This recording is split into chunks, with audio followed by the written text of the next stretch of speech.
Ya, terima kasih masih bersama kami di Sindo Today. Bisa kecelakaan kereta di stasiun Bekasi Timur resmi naik ke tahap penyidikan. Terungkap sopir taksi listrik yang diduga menjadi pemicu kecelakaan ternyata baru 2 hari bekerja.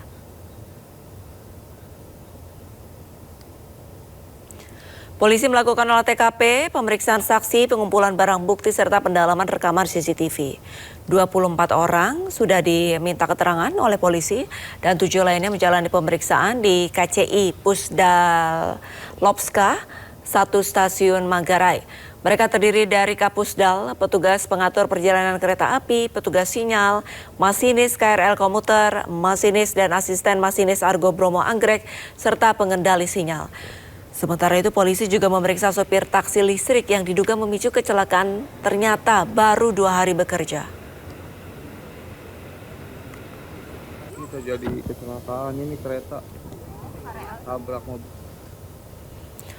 Pemirsa, warga melaksanakan sholat gaib dan doa bersama untuk korban kecelakaan kereta api di stasiun Bekasi Timur. Ya, warga tak kuasa menahan tangis saat doa bersama.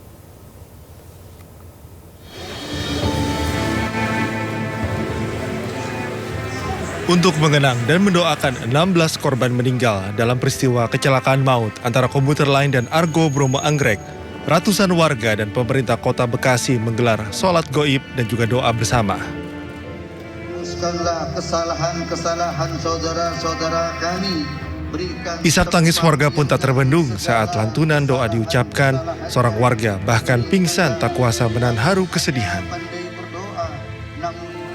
Selain mendoakan korban, warga juga melakukan tabur bunga di halaman stasiun. Duka mendalam juga dirasakan para pengguna kereta. Bahkan sebagian penumpang juga memberikan buket bunga disertai tulisan doa untuk para korban tewas dalam kecelakaan.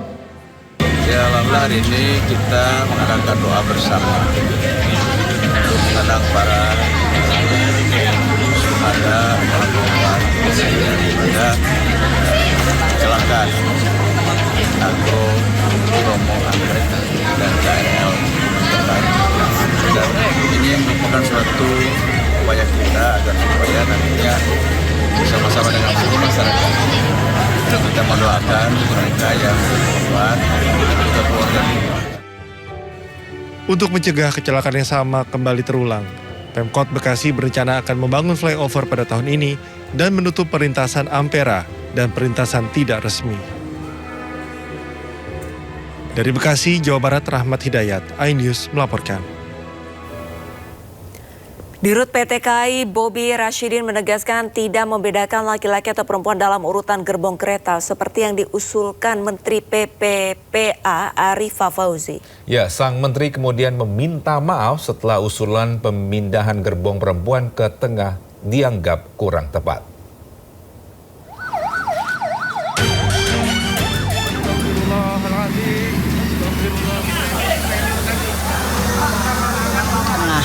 Jadi yang laki-laki di ujung, yang depan belakang itu laki-laki, jadi yang perempuan di tengah. Usulan pemindahan gerbong KRL perempuan ke tengah oleh Menteri Pemberdayaan Perempuan dan Perlindungan Anak Arifah Fauzi menjadi polemik dan menjadi perbincangan di media sosial. Namun, Dirut PT KAI Bobi Rashidin tegaskan pihaknya tidak membedakan gender dalam pembagian urutan gerbong. Ini gerbong perempuan seperti yang saya sampaikan tadi, kita tidak membedakan dan tingkat keselamatan tidak kita bedakan antara gender perempuan dan gender laki. Ya. Yang kedua adalah selama ini kami melakukan pemisahan itu karena ada beberapa aspek. Aspek pertama adalah supaya tidak terjadi yang namanya harassment.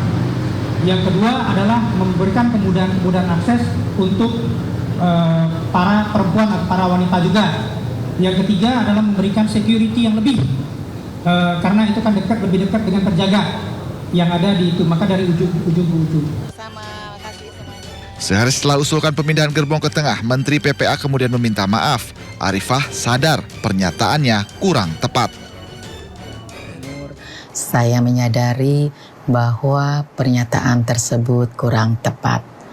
Untuk itu, Saya memohon maaf sebesar-besarnya kepada seluruh masyarakat, khususnya kepada para korban dan keluarga korban yang merasa tersakiti atau tidak nyaman atas pernyataan tersebut. Bekasi Timur. Kecelakaan kereta api di stasiun Bekasi Timur terjadi pada Senin malam. Akibat kecelakaan itu, 16 orang meninggal dunia. Sementara penyebab kecelakaan masih diinvestigasi KNKT. Tim Liputan iNews melaporkan. Pemirsa, pasca kecelakaan kereta api Argo Bromo Anggrek dengan KRL komuter lain di stasiun Bekasi, Dinas Perhubungan Kota Bekasi memasang palang pintu manual di perlintasan tanpa palang pintu di Jalan Ampera. Palang pintu manual resmi dipasang serta disiagakan 4 petugas setiap harinya. Pengamanan dilakukan mulai pukul 5 pagi hingga 22.00 waktu Indonesia Barat, menyesuaikan jadwal perjalanan kereta terakhir. Dinas Perhubungan juga akan memasang alarm dengan radius hingga 500 meter sebelum kereta melintas. Selain itu, pemerintah juga masih mengkaji opsi penutupan perlintasan atau pembatasan akses. Keputusan akan diambil berdasarkan hasil kajian teknis dan koordinasi dengan berbagai pihak, termasuk Kementerian Perhubungan dan pihak kereta api.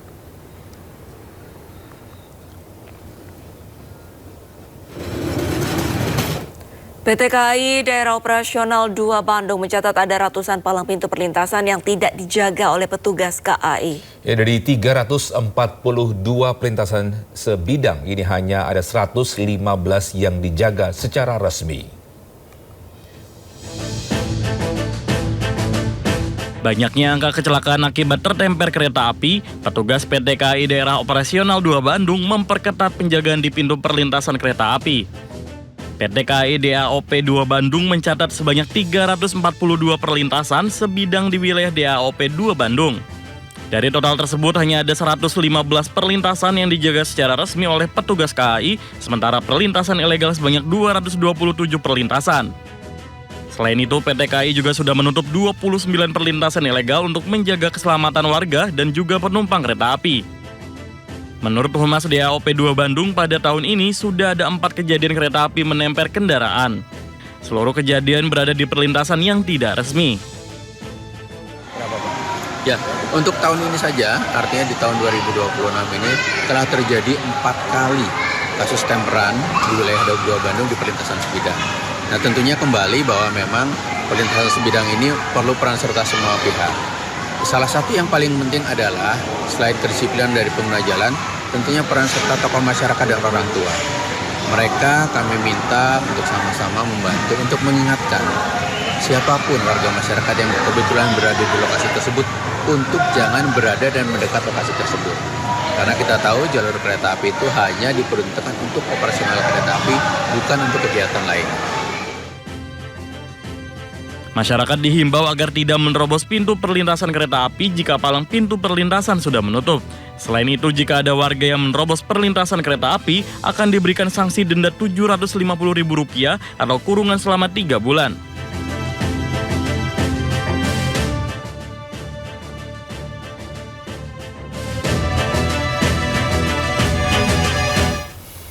Lewat peraturan Presiden, Prabowo Subianto ubah skema potongan aplikator untuk pengemudi ojek online dari 20% menjadi 8%. Ya, senada Wakil Ketua DPR RI Sufmi Dasko Ahmad ini menyebut BPI dan Antara sudah membeli saham sebagian aplikator ojek online.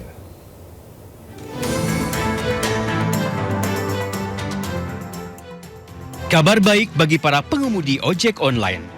Pada peringatan Hari Buruh Internasional, Presiden Prabowo Subianto menerbitkan Perpres nomor 27 tahun 2026. Dengan terbitnya Perpres ini, maka perusahaan aplikator wajib memberikan jaminan kecelakaan kerja, pemberian BPJS Kesehatan, hingga asuransi bagi seluruh pengemudi ojek online.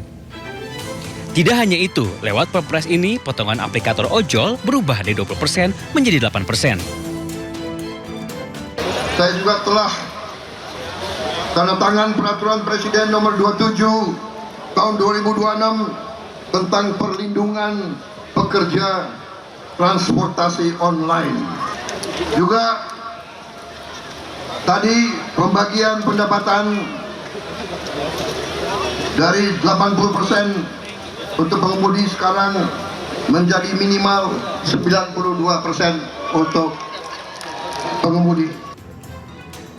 Menindaklanjuti peraturan Presiden, Wakil Ketua DPR RI Sufmi Dasko Ahmad menyebut jika BP dan Antara sudah sepakat membeli saham sebagian aplikator ojek online.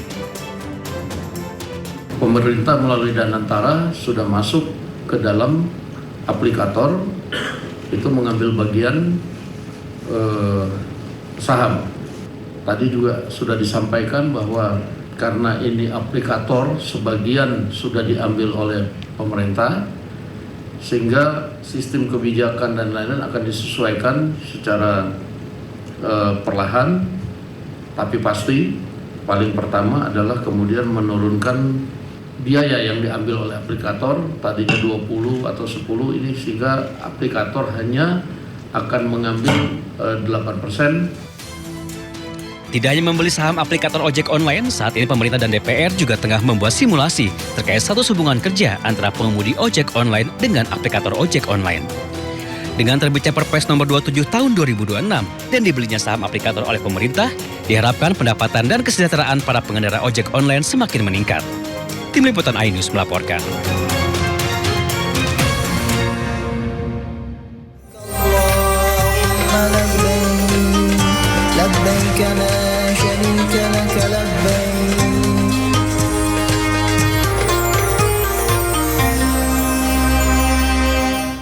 Pemirsa, sebanyak 4.871 jemaah haji Indonesia gelombang pertama resmi memasuki kota Mekah. Kedatangan 12 kloter perdana ini menandai dimulainya fase krusial pelaksanaan ibadah haji.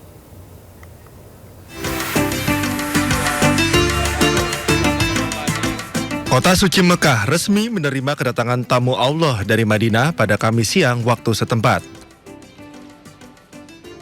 Gelombang pergerakan ini diawali oleh dua kelompok terbang atau kloter perdana, yakni YIA 1 asal Yogyakarta dan JKG 1 asal Jakarta. Ratusan jemaah ini merapat di hotel kawasan Sektor 7 wilayah Misfalah, tepat pada Kamis siang waktu Saudi. Sektor kami, Sektor 7, mendapat kehormatan dua-duanya kedatangan pertama dari Madinah, jemaah Indonesia itu di sektor kami. Berbarengan, tapi sedikit kendala di yang 710 masih berjalan, baru tadi saya kesini masih baru 5 bus, alhamdulillah untuk yang 714 sudah selesai, seluruh bus masuk ke dalam kamar masing-masing, para jemaahnya tanpa kendala apapun, alhamdulillah. Penyisiran ulang kamar bagi jemaah lansia atau risiko tinggi pun menjadi prioritas petugas haji untuk memastikan jemaah lanjut usia mendapatkan akses yang ramah lansia. Setelah beristirahat di hotel, rombongan jemaah haji langsung bergerak menuju Masjidil Haram pada sore harinya untuk menunaikan tawaf dan sa'i dengan kawalan ketat petugas.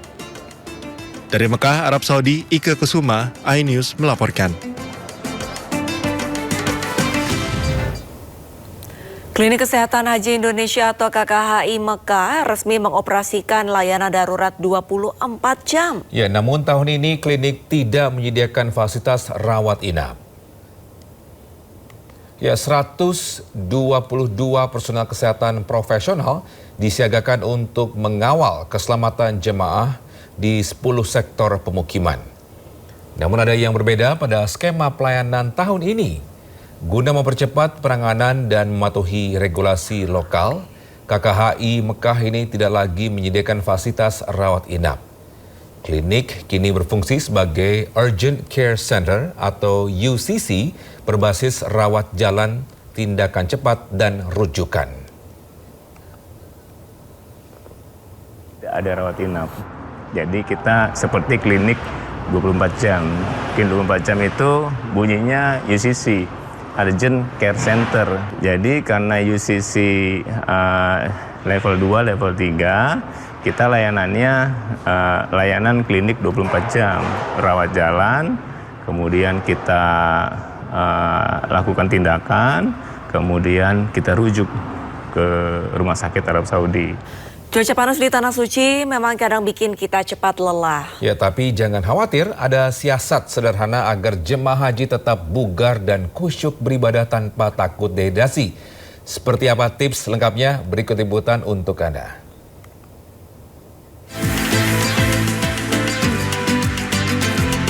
Kedatangan gelombang pertama jamaah haji dari Madinah ke Makkah dihadapkan pada tantangan cuaca ekstrim.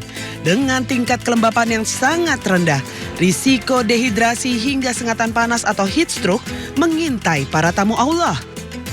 Faktanya, banyak jemaah haji kita justru menahan minum karena takut wudhunya batal atau repot bolak-balik ke toilet saat sedang tawaf di Masjidil Haram. Padahal, rasa haus itu sebenarnya adalah alarm bahwa tubuh sudah mengalami dehidrasi.